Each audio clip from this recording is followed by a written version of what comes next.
हो, पूजा चल रही हो तो कोई नहीं जाएगा। देखा आज का व्यक्ति ये है। दीपावली के दिन घरों में बढ़िया झालर डल जाती है, पूरे घर की सफाई हो जाती है, पर गांव के लोग कभी सोचते कि भगवान के मंदिर में सफाई कर दें। मंदिर का फाटक टूट जाएगा पर कोई फाटक नहीं लगवाता है। ये मानसिकता होगी। अब भगवान मदद करें तो कहां से करें तुम्हारी? कौन कहता कि भगवान नहीं है? हम प्रमाण दे रहे हैं इस बात का। आप ये बताइए पवन देव कौन है? पवन देव कौन है? भगवान है कि नहीं? आप घर में पंखा चलाते हैं गर्मियों में, कूलर चलाते हैं, एसी चलाते हैं, और लाइट चली जाए तब फिर चला पाओगे? फिर चला पाओगे?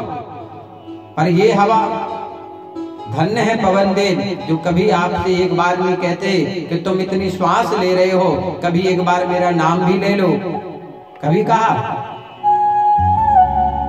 सूर्य नारायण भगवान के लिए इस ठंडी में कौन है जो धूप में ना बैठा हो? ठंडी में कौन ऐसा व्यक्ति है जो धूप में ना बैठा हो? पर उनसे पूछो कि तुम धूप लेना चाहते हो, पर उन्हें अर्घ देना चाहते हो, जल चढ़ाना चाहते हो कि वो कितना तप रहे हैं, हम उनको जल चढ़ाएंगे तो उनको थोड़ी शीतलता मिलेगी। कोई अर्घ नहीं देता। सूर्य से प्रकाश सब चाहते हैं। घर में लाइट जलाओगे अंधेरा दूर हो जाएगा आपके घर का, पर जब सूर्य नारायण भगवान निकलते हैं तो भारत वर्ष का अंधकार दूर कर देते हैं। वो कभी ये नहीं देखते हैं कि ये व्यक्ति ने अर्घ दिया है तो मैं इसके घर में ही जाऊं, नहीं, सबके लिए वो है भगवान। इस भारतवर्ष में कोई पैदा हुआ है जो जल की वृष्टि करा दे? कोई पानी बरसा सकता है? केवल भगवान। किसी में इतना सामर्थ्य नहीं है। अग्नि देवता ये प्रत्यक्ष भगवान है महाराज। यदि पूजा पाठ में यदि ये चार साक्षी नहीं होंगे आपका पूजा पाठ कभी सिद्ध नहीं हो सकता है। अग्नि देवता साक्षी होना चाहिए दीपक के रूप में।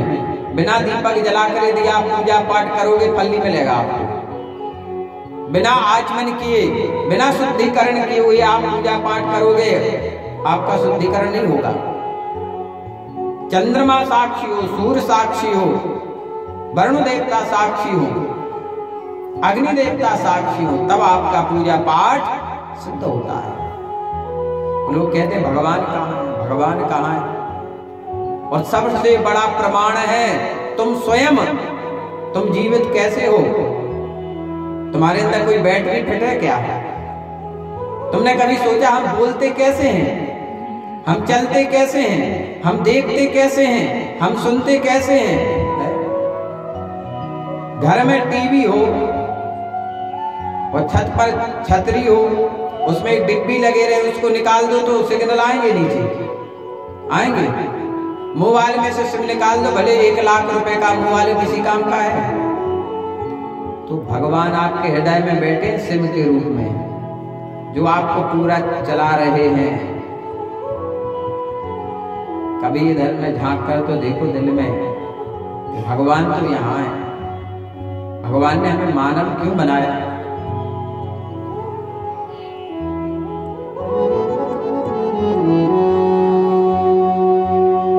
बड़े भाग्य मानस तन पावा, दुर्लभ सब तन गावा। बड़े भाग्य मानस तन पावा, दुर्लभ सब तन गावा। बड़े भाग्य मानस तन पावा, बड़े भाग्य मानस तन पावा। दुर्लभ सब तन गावा, दुर्लभ सब तन गावा। ध्यान देना, बिना भगवान की कृपा की कुछ नहीं हो सकता है। यदि आज हम कथावाचक हैं तो भगवान की दया, आप कथा सुन रहे हैं तो भगवान की कृपा, आप पंडित जी पूजा कर रहे हैं तो भगवान की कृपा, आप आर्गन बजा रहे हैं तो भगवान की कृपा, आप तबला बजा रहे हैं तो भगवान की कृपा, आप पैड बजा रहे हैं तो भगवान की कृपा, और आप कथा सुन रहे हैं तो भगवान की कृपा। बिना उसकी इच्छा के पत्ता भी नहीं हिलता। कई बार देखना, आप लोग कहते गर्मियों में पत्ता भी नहीं हिल रहा है, क्यों महाराज? कोई पत्ता भी नहीं हिल रहा है। ये दुनिया की जितनी माया है ना इलेक्ट्रॉनिक, जब जेठ के महीने में लाइट कट जाए ना, जो कूलर में सो रहे हो, तो वो ऐसे तड़प जाते हैं जैसे मछली तड़पती है जल से बाहर आने पर, तुरंत बाहर भागते हैं। अब बिल्कुल बहुत घबराहट हो रही है, हवा भी नहीं चल रही है। देखो आप, तो ये जो मानव शरीर मिला है, बड़े भाग से मिला है महाराज, बड़े भाग से। भागवत में 2 श्लोक जरूर बोलना चाहिए, फिर तो हम सीधे कथा में चलेंगे, क्योंकि ज्यादा व्याख्या करेंगे तो पता चला कि 7 दिन में महात्मा का पहले अध्याय नहीं हो पाया। तो बड़े भाग से सभी इन श्लोक को बोलेंगे। सच्चिदानंद रूपाय, सभी बोलिए, सच्चिदानंद रूपाय विश्वोत्पत्त्यादि हेतवे। अच्छा, धीरे धीरे बोलते ताकि सब बोले, बेचारे कुछ पढ़े हैं कुछ नहीं है तो वो भी बोल लेंगे। कहिए, सच चिदा नंद रूपाय विश्वोत पत्यादि हेतवे तापत्रय विनाशाय श्री कृष्णाय वयम नुमः।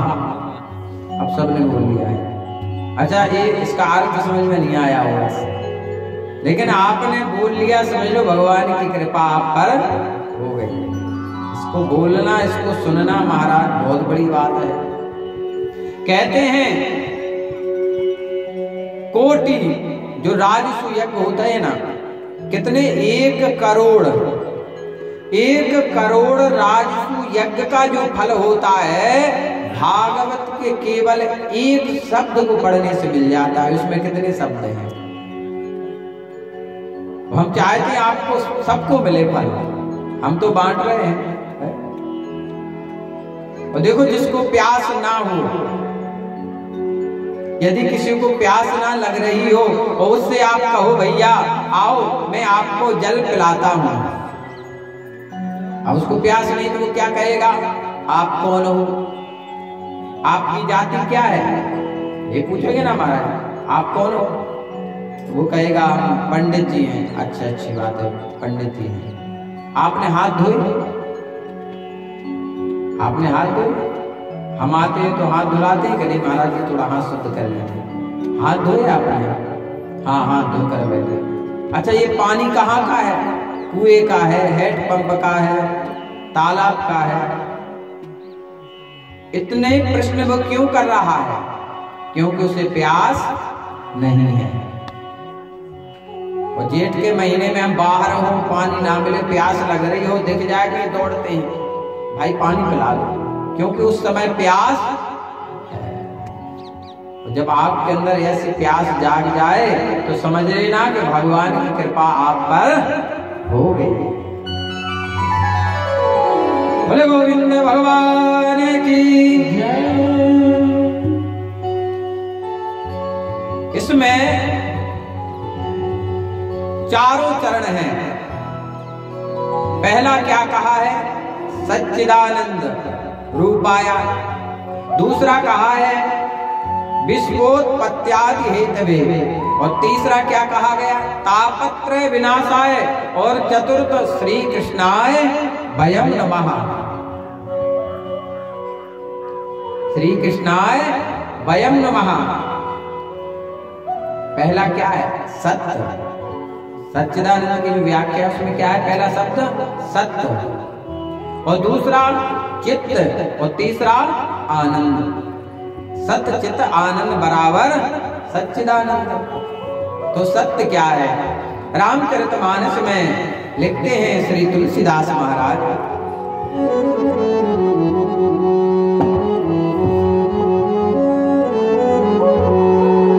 धर्म न दूसर साथ समाना, धर्म न दूसर साथ समाना, आगम निगम पुराण बखाना, आगम निगम पुराण बखाना, धर्म न दूसर साथ समाना, धर्म न दूसर साथ समाना।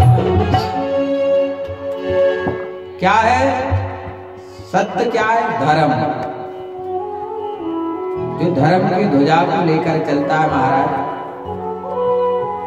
ध्यान देना, धर्म की ध्वजा को जो लेकर चलता है, दुनिया में कोई पैदा नहीं हुआ है कि उसका बाल बांका कर सके। और भगवान की जो ध्वजा है ना, बिना डंडे के नहीं लहरा सकती है। झंडा लहराने के लिए डंडा चाहिए कि नहीं? आप बताइए, झंडा कब लहराएगा? जब उसमें डंडा लगेगा। हमारे यजमान जी देखो बढ़िया बैठे हैं परीक्षित बन के, वो आनंद सबको मिल रहा है कि नहीं है? मिल रहा है कि नहीं? आ रहा है कि नहीं? हम भी आनंद ले रहे हैं, यजमान जी ले रहे हैं, गांव के लोग आनंद ले रहे हैं। ये है धर्म करना। जीवन में जिसने 3 काम कर लिए, उसका मानव जन्म लेना सार्थक हो जाता है। अपने जीवन में 3 काम जरूर करना यदि मनुष्य का जन्म मिला है तो। पहला, एक कन्यादान लेना। यदि आपके घर में कन्या नहीं है तो आपके भाई के यहाँ हो, रिश्तेदारी में हो, गांव में हो, किसी गरीब कन्या का कन्यादान एक बार लेना। पहला काम। दूसरा, एक श्रीमद् भागवत। यदि आप ज्यादा खर्चा नहीं कर सकते हैं तो सामूहिक भागवत होती है, यज्ञ वगैरह होते हैं तो उसमें भी कथा होती है सामूहिक, तो ज्यादा पैसा दे करके आप परीक्षित बन जाएं।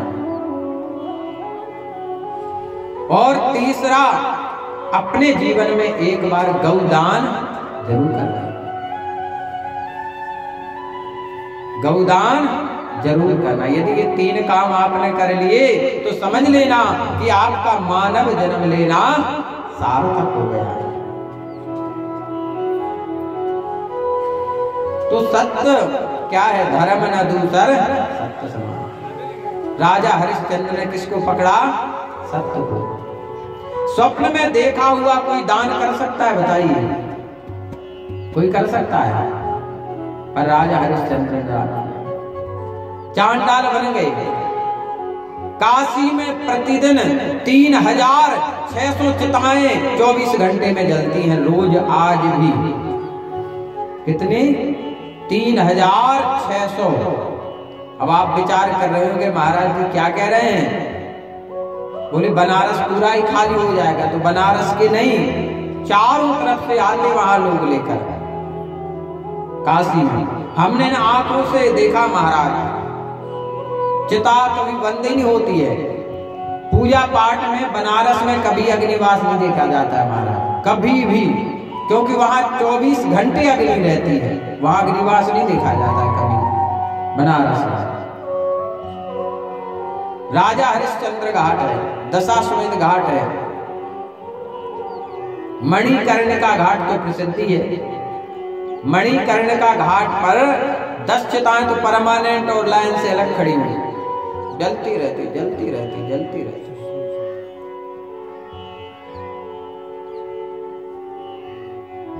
तो धर्म की ध्वजा को लेकर चलना बड़ा कठिन है महाराज। राजा हरिश्चंद्र ने सत्य को पकड़ा, चांडाल बने सत्य के पीछे और सत्य पर विजय प्राप्ति हुई। एक बार राजा हरिश्चंद्र के राज में मेला लगता था। पहले उसे कहा जाता था बाजार को हाट कहा जाता था। और नियम क्या था राजा हरिश्चंद्र का कि जो वस्तु किसी की ना बिके उसे हम खरीदेंगे। अब एक कुम्हार था, उसने शनिदेव की प्रतिमा बनाई। अब शनिदेव को कौन खरीदेगा? इतने सारे लोग बैठे, बताइए आप लोग खरीदोगे शनिदेव? है शनिदेव की प्रतिमा खरीदोगे? है कोई लाएगा? नहीं ला सकता है। अब बाजार में भी किसी ने नहीं खरीदी, उनके नाम से डर लगता है। पर ज्योतिष शास्त्र के अनुसार महाराज शनिदेव धर्मराज है। शनिदेव उसको दंड देते हैं जो गलत करता है। जब वह गोचर में आते हैं, साढ़े साथी होते हैं, महादशा में आते हैं, तब उसको उसके कर्म का फल देते हैं महाराज। ऐसा नहीं कि शनि सबको परेशान। शनिदेव जैसे तो कोई भक्त है नहीं महाराज, जिन्होंने कभी अपनी पत्नी की तरफ देखा नहीं। शनिदेव ने अपनी पत्नी की तरफ नहीं देखा, तो पत्नी ने श्राप दे दिया था शनिदेव को कि जाओ, जिस तरफ तुम्हारी दृष्टि पड़ेगी वो जलकर भस्म हो जाएगा। पत्नी ने श्राप दिया था शनिदेव को। धर्मराज है महाराज। तो शनिदेव की प्रतिमा को जब किसी ने नहीं खरीदा तो राजा हरिश्चंद्र महाराज को खरीदना पड़ा। और जैसे वो लेकर आए तो सबसे पहले भागी लक्ष्मी जी, क्योंकि सबसे पहले शरीर में क्या बर्बादी होती है? पैसे की। कभी यहाँ घाटा, कहीं वहां घाटा, कहीं यहाँ पैसा। राजा हरिश्चंद्र ने कहा जाओ, रिद्धि सिद्धि, सब वहां से भागने लगे। जब लास्ट में सत्य जाने लगा तो उसे पकड़ लिया राजा। बोले तुम क्यों जा रहे हो? तुम्हें थोड़ी मैंने छोड़ा, मैंने अपना वचन निभाया, तुम्हें मैंने छोड़ा। और जब सत्य को पकड़ा महाराज तो सब वापस लौट कर आ गए। लक्ष्मी जी भी लौट गए, रिद्धि सिद्धि सब आ गए। तो जहां सत्य है वहां सब कुछ है। तो भागवत का जो पहला श्लोक है उसमें सबसे पहला शब्द आया है सत्य। भगवान क्या है? सत्य स्वरूप है, सत्य के अवतार हैं, प्रेम के अवतार हैं भगवान। भगवान की ये जो कथा है ये 7 दिन में आपके अंदर प्रेम जगा देगी, इस बात की गारंटी है। अगर 7 दिन लोग ना रोए तो कहना इस बात को। इसी पांडाल में आप देखना लोग रोएंगे, ऐसा प्रेम जगेगा आपके अंदर। दूसरा चित्त। चित्त माने होता प्रकाश। अपने हृदय में उस परमात्मा को विराजमान करो, जैसे हनुमान जी ने किया कि मेरे हृदय में मेरे भगवान है। जब हम ध्यान करते हैं तो ध्यान में मन कब लगेगा? जब हृदय में भगवान होंगे। जब हृदय में भगवान होंगे तब मन लगेगा। तो चित्त यहाँ अच्छा देखो। और व्यक्ति अच्छा देखना नहीं चाहता है। 4 प्रकार के कुसंग हैं। देखने का कुसंग, बोलने का कुसंग, खान पान का सुख और सुनने का। हमारी बुद्धि खराब इन्हीं 4 चीजों से होती है, ध्यान देना। आंख से आप गलत देखोगे मन खराब हो जाएगा तत्क्षण। गलत देखोगे वैसे विचार आएंगे मन में, वो अच्छा देखोगे तो अच्छे विचार ऑटोमेटिक। यहाँ तो कंप्यूटर में अपन को बटन दबाना पड़ता है, पर यहाँ तो अपने आप ऑटोमेटिक सिस्टम बदलता रहता है। जो खाओगे वैसा बनोगे। भीष्म पितामह बाणों की सैया पर लेटे हुए हैं। जब भगवान आए तो भीष्म पितामह ने कहा, भगवान मुझे याद है अपने 7 जन्मों की मैंने कोई पाप नहीं किया है। द्रौपदी हंस पड़ी। पांडवों ने कहा, देवी कोई मरणासन पर लेटा हो, तुम हंस रही हो, क्यों हंस रही हो? भीष्म पितामह ने कहा, द्रौपदी कोई साधारण नारी नहीं है, कोई ना कोई बात है। द्रौपदी से भीष्म पितामह ने कहा, बेटी तुम क्यों हंसी? कहा, आपने कहा कि मैंने कोई पाप नहीं किया। जब दुशासन मेरी साड़ी को खींच रहा था उस समय आप भी उस सभा में थे, आप देख रहे थे। और जिस पिता के सामने उसकी बेटी को निर्वस्त्र किया जाए, ऐसे पिता को तत्क्षण मर जाना चाहिए। पिता सबको नहीं कहा जाता है। आप पिता समाने में आपकी बेटी को आप देखते रहे। उसी समय भीष्म पितामह ने क्या कहा कि मैंने दुर्योधन का दूषित अन्न खाया था। और आज के लोगों की बुद्धि सबसे ज्यादा खराब खान पान से हो रही है। बफर सिस्टम में जाकर के झूठा खा रहे हैं एक दूसरे का। 100% बुद्धि खराब होगी वहां। वो ये विचार नहीं करते कि हम किसका झूठा खा रहे हैं। घर में यदि पत्नी आपको अपनी थाली से सब्जी डाल दे तो आप नाराज हो जाओगे। वहां आंखों के देखते सब झूठा खा रहे हैं। कहां पानी पीना चाहिए? कहते हैं जैसा खाओगे अन्न वैसा होगा मन, और जैसा पियोगे पानी वैसी होगी वाणी। घर में कोई व्यक्ति जूता चप्पल पहन के भोजन करता है? बताइए। माताएं भी बैठी हैं, आप भी बैठे हो जवानी। आपने अपने घर में कभी जूता पहन के भोजन किए? यहाँ भी कई लोग होंगे जो जाते हैं।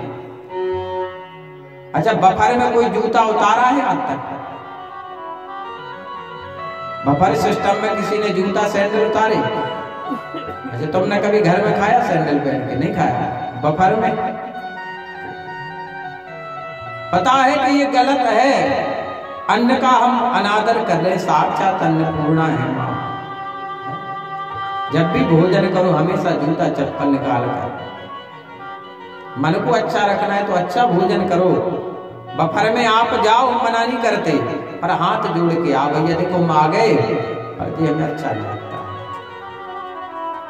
जो गलत है तो है, उसको हम क्या कहते हैं? गिद्ध भोज। कौन सा भोज? गिद्ध भोज। अपना खान पान अच्छा, हमेशा अच्छा खाओ। दूसरा अच्छा देखो। लोग कहते हैं हम कहां जा रहे हैं? बोले मंदिर। और मंदिर में जाकर के जाएंगे, हाथ जोड़ेंगे और आंख बंद। बोले कहां गए थे? बोले दर्शन करने। दर्शन किए कि आंख बंद करनी? अच्छा, ऐसे आंख बंद करके खड़े हो जाए जैसे डायरेक्ट बात ना कर रहे हो भगवान से। अरे दर्शन करो, भगवान के गले में कैसी माला है, भगवान का मुकुट कैसा है, भगवान के वस्त्र कैसे हैं, भगवान की जो मुस्कुराहट वो कैसी है, भगवान के केस कैसे हैं। आज हमारे ठाकुर जी, मैं गारंटी से कहता हूं, यदि आप सच्चे मन से दर्शन करोगे तो ठाकुर जी मुस्कुराते हुए दिखाई देंगे आपको। सच्चे मन से दर्शन करोगे तो आंख बंद मत करना, मंदिर में जाकर दर्शन करना, अच्छे लोगों के पास बैठना, अच्छा सुनना, अच्छा देखना, तब मन अच्छा होगा। मन की तरंग मार लो बस हो गया भजन। मन की तरंग मार लो बस हो गया भजन। आदत बुरी सुधार लो बस हो गया भजन। आदत बुरी सुधार लो बस हो गया भजन। मन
मन की तरंग मार लो बस हो गया भजन।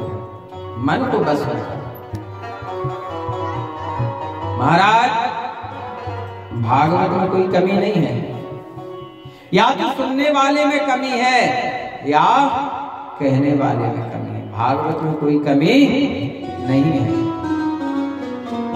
अच्छा देखो, जो हमारे सनातन धर्म की निंदा करें, जो नास्तिक हों, ऐसे लोगों का तो मुख भी नहीं देखना चाहिए, ऐसे लोगों से बात नहीं करना चाहिए। हमारा जन्म इसलिए हुआ कि भगवान का भजन करें। भगवान चाहते उन्हें पता होता कि आप केवल अपना ही आनंद लोगे, तो वो मानव क्यों बनाते, नाली का कीड़ा बनाते कि नहीं। ध्यान देना, अच्छा करोगे तो अच्छा फल मिलेगा, बुरा करोगे तो चित्त माने भगवान के विग्रह को हृदय में विराजमान रखना। जब आपके हृदय में सत्ता आएगा, चित्त आएगा, तो आनंद कहाँ जाएगा? आनंद तो दौड़ा चला आएगा। महाराज कौन कहता है कि धन वाले को भगवान मिलते हैं?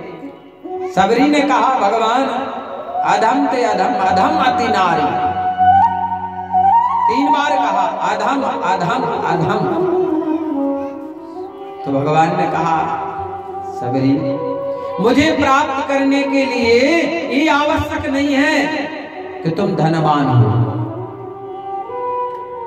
पहली बात। दूसरी बात भगवान ने कही, मुझे प्राप्त करने के लिए ये आवश्यक नहीं है कि तुम्हारा जन्म ऊंचे कुल में हो।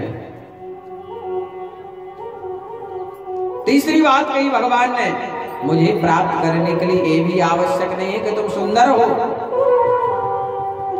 चतुर्थ बात कही भगवान ने, मुझे प्राप्त करने के लिए ये भी आवश्यक नहीं है कि तुम विद्वान हो।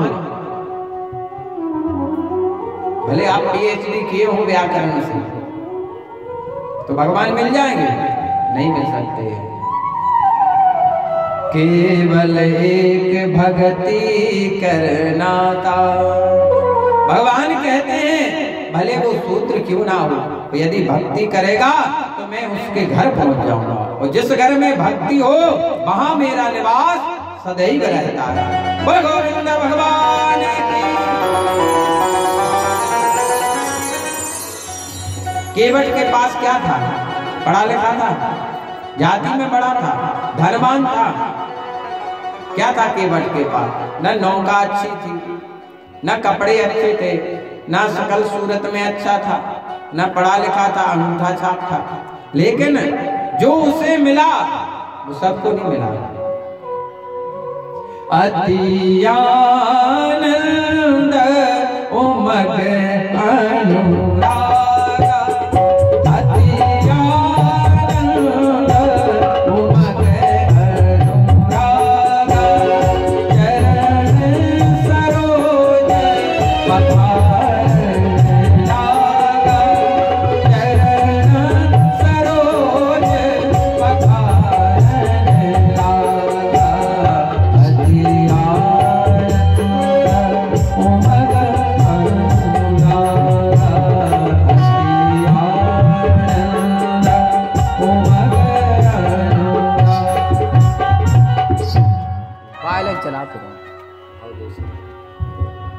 यहाँ क्या लिखा तुलसीदास महाराज ने? महाराज आनंद नहीं, अति आनंद।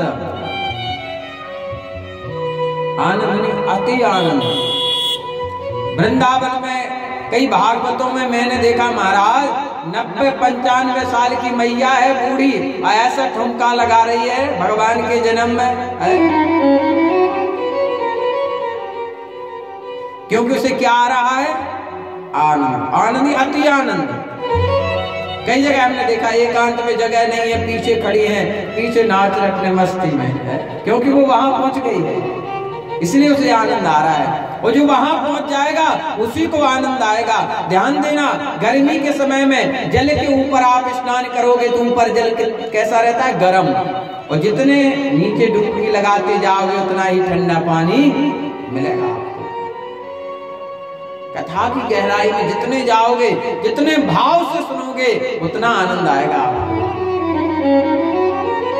और अनुरागा, अनुराग नहीं, अनुरागा, देवता भी कहने यही सम पुण्य पुंज को नानी। आपके यहाँ का शब्द है ये, इस भाषा को भी लिखा है तुलसीदास महाराज ने, नाही यहाँ बोलते हैं। आप क्या बोलते हैं?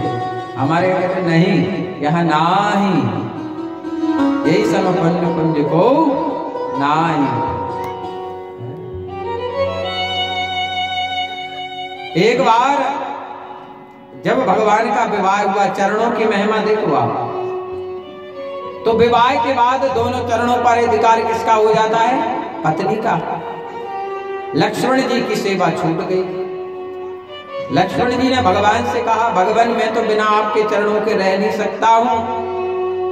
तो भगवान ने कहा एक समय आएगा फागुन में, जब देवर भाभी के ऊपर रंग डालता है, उस समय वो कुछ भेंट देती हैं भाभी, उस समय तुम मांग लेना। तो रंग डाला तो भाभी ने कहा मांगू क्या चाहिए? कहा बस दोनों चरण। इतना मांगा और मां सीता जी मूर्छित होकर गिर पड़ी, वो बेहोश हो गई। क्योंकि पत्नी का स्थान कहाँ है? चरणों में। ध्यान देना, पत्नी का स्थान कहाँ है? चरणों में। लक्ष्मी जी कहाँ बैठी हैं? भगवान के चरणों में। वो जहां चरणों की सेवा हो महाराज, वहां लक्ष्मी की कमी आ नहीं सकती। पूछा क्या बात है? तो सीता जी ने कहा जब मेरे दोनों चरण ही चले जाएंगे तो मैं अब जीकर क्या करूं? मेरे तो यही प्राण है। तब पर एक चरण लक्ष्मण जी को मिला और एक चरण सीता जी के लिए।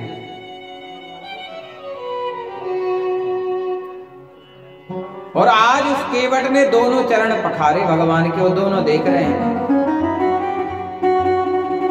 अब समय इतना नहीं है राम कथा का। बोले गोविंद भगवान की। तो आनंद, तो जहां सत्य होगा, चित्त होगा, वहां अपने आप आनंद होगा। वो आनंद स्वरूप भगवान है श्री कृष्ण भगवान। भागवत के जो 12 स्कंद हैं, जब भगवान जाने लगे तो उद्धव जी आ गए। उद्धव जी ने कहा भगवान आप धराधाम को छोड़कर चले